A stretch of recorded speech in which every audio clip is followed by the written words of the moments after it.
Okay, this is another angle. This is what it looks like with my lights off.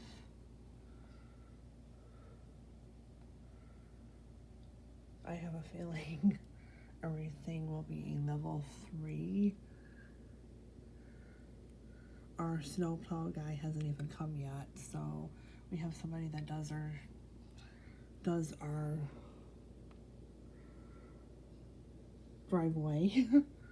So this is what it looks like. You can't even see across the street because we do have houses across the street. So this is what it looks like from this angle.